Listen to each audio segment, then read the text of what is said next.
tukion ang sugilanon sa usa ka lalaki nga batan-on didto sa Zambia. Kini ang sugilanon ni Bethel nga nagauluhan, pag-inom, pagpangawat og Dios.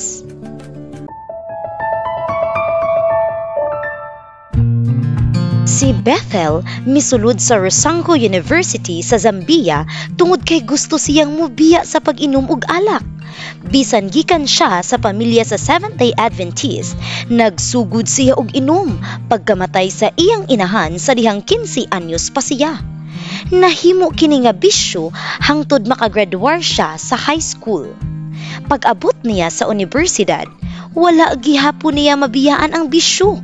Nakakita siya og mga higala nga pareho niya moinom ug nakahimo pa sila og sala. Nagpanika sila ug nangawat og mga kutson aron ibaligya ug ipalit og alak. Nasakpan sila ug gipriso. Sa bilangguan, si Bethel na malandong pag-ayo. Didto siya ni hilak, naghinulsol ug nagampo sa Dios. Ginoo, kung kini leksyon para sa ako, tabangi ko nga mausab, palihog pagawa sa ako gikan dinhi. Human sa 15 ka adlaw, katingalahan nga gipagawa sila sa kapulisan o gidawat gihapon sila sa universidad. Nahinumdum si Bethel sa iyang saad sa Dios. Busa, mihunong siya sa pag-inom, nagsugod og pagtuon sa Biblia, ug usa ka bulan human siya na priso, nagpabautismo siya. Ang iyang kinabuhi katingalahan nga nabag-o. Gitagaan pa siya og award sa universidad isip pinakadako nga may pagkausab sa kinaiya.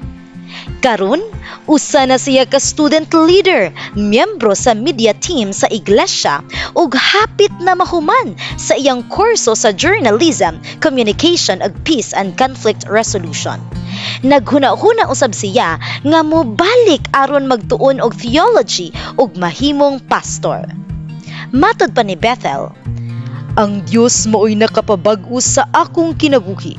Mahimo usab niya kini sa bisan kinsa nga musangpit kaniya. Ang iyang pagtuon ug pag-uswag sa Rosango University usa sa mga panalangin nga dala sa 13th Sabbath offering. Sama sa naangkon kaniadto, ang atong halad karong ikatulong quarter makahimo sa paghatag og dugang panalangin uban sa tabang sa Dios.